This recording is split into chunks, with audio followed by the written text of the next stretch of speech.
Salut, salut. C'est un peu sombre, mais je suis obligée de garder la lampe pour lire le passage du livre.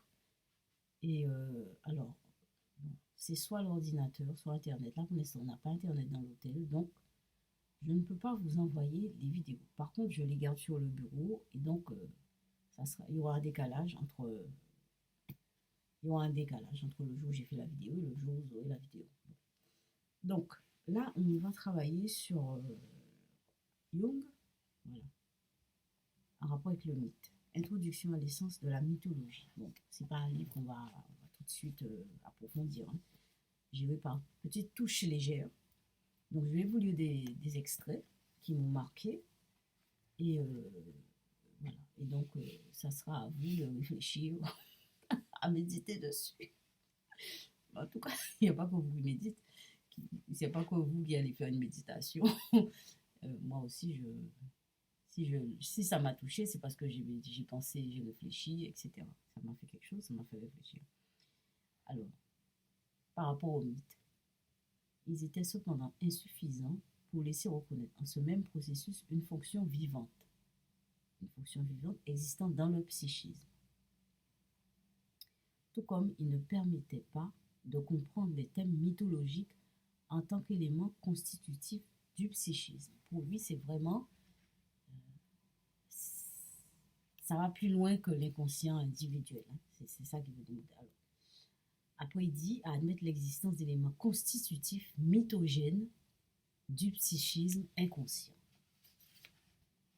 Alors, après, dans ces produits de l'esprit, il ne s'agit jamais de mythes constitués, mais plutôt d'éléments de mythes que l'on peut désigner eu égard à leur caractère typique par les noms images primordiales.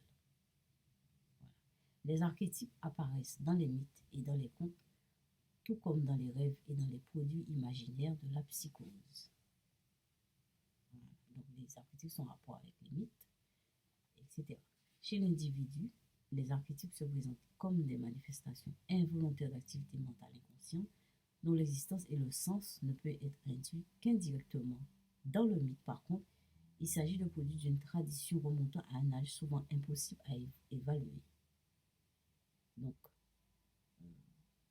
le mythe, archétype, mythe, bon, c'est lié, hein, même s'il ne montre pas forcément tout clairement. On ne peut s'empêcher d'admettre l'existence d'une couche fondamentale, psychique collective. J'ai nommé cet inconscient l'inconscient collectif. Parce qu'après, il faut donner vie à tout ça. Oui, il faut donner vie à tout ça. Les archétypes étant et sont des forces, qu'est-ce que je disais? Les archétypes étant et sont des forces vitales qui demandent à être prises au sérieux et qui prennent soin aussi de la façon la plus bizarre de se faire valoir. Ils ont toujours été protecteurs et sauveurs. Les enfreindre a pour conséquence ces périls de l'âme.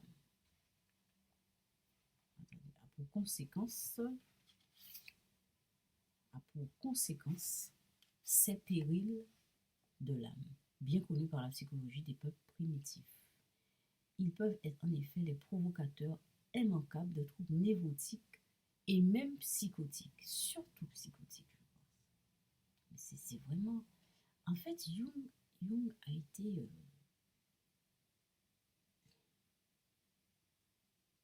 Jung a trouvé le chemin de la guérison de la psychose, plus que Lacan. Lacan a théorisé euh, la psychose, mais Jung a plutôt trouvé le chemin de la guérison de la psychose, plus que Lacan. Ils peuvent être en effet le provocateur immanquable de troubles névrotiques et même psychotiques, se comportant exactement comme des organes ou des systèmes fonctionnels organiques négligés ou maltraités. Attention aux archétypes. Alors maintenant, j'ai fait Jung. Maintenant, j'arrête la vidéo, je vais en faire une autre. À tout à l'heure, ça sera Freud ou Lacan.